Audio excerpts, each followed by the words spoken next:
Avropanın İsrail hava tədqiqatları mərkəzinin superkompüter modellərinin yenilənmiş məlumatların təhlilinə əsasən Avropanın şimalından Avropanın mərkəzi cənubi ərazilərinə doğru daşınması gözlənilən ekstratropik siklon sistemlərinin təsirindən Türkiyə arasında hava şəraitinin kəskin dəyişilməsi gözlənilir və bu ekstratropik siklon sisteminin sağ qolunu Aralıq dənizindən rütubəti davamlı olaraq Qafqazın cənubi Azərbaycan daşınması, Rusiyanın qərbində isə antisiklonun artıq sol qolunun da Mərkəzi Asiyadan mülayim kontinental isti havanın Qafqazın cənubuna daşınması gözlənilir.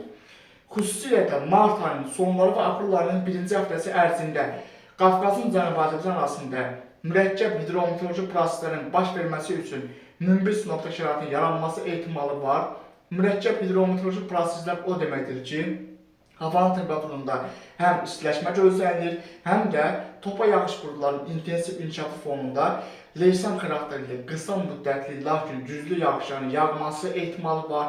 Dolu proseslərində artım ehtimalı var. Hətta topa yağış buludlarının intensiv inkişafı müşahidə edilərsə, bu dolunun diametrində kifayət qədər iri dənəli yağması ehtimalı var. Bu barədə yenilənmiş məlumatların təhlilləri kanalda yayınlanacaq. Bu modellə ətraflı baxanda biz görürük ki, yəni Avropanın İsrail hava tədqiqatları mərkəzinin superkompüter modellərinin təhlillərinə əsasən həm troposferin orta qatlarındakı antisiklon və siklonların analizləri aparılır, həm də troposferin aşağı qatlarının temperaturlarındakı analizlər aparılır. Havanın temperaturunun kəskin azalma olmasa da, siklon və antisiklonların Qafqaz ərazisinə doğru daşıdığı rütubət və istinin qarşıması fonunda martın xüsusilə də 26-27-sində Qafqazın cənubunda hava şəraitində qısa müddət ərzində dəyişiklik nəticəsində leysanlarda artım ehtimalı var.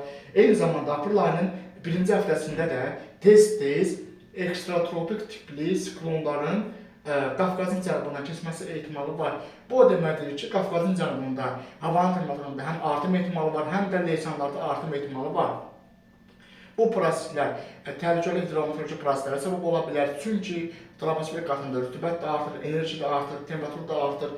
Bu kimi parametrlər qısa müddətli, gözlənilməz leysan yağışlarına, doluya səbəb ola bilər. Xüsusilə Azərbaycanın Böyük Qafqaz rayonlarında, Dağlıq Şirvanda, Böyük Qafqazın şimal-şərqində, yəni Quba, Qusa, Xaçmaz ərazisində, Qazax, Ağstafa, Tovuz, Kəmşin, Dağətəyə kəndlərində, eyni zamanda Daşkəsən, Gələ, Şərbəzər, Şavasının, Xankəndi, Zəngilanda, eyni zamanda Naxçıvanın, Sədərək, Ordubad, Şahbuz ərazilərində, Dağətəyə kəndlərində və Yarlı, Lerik, Cəllabad, Masallı, Aslanın dağ kəndlərində də bu proseslərin xüsusilə dağ kəndlərində dolu ilə müşahidə edilməsi ehtimalı var.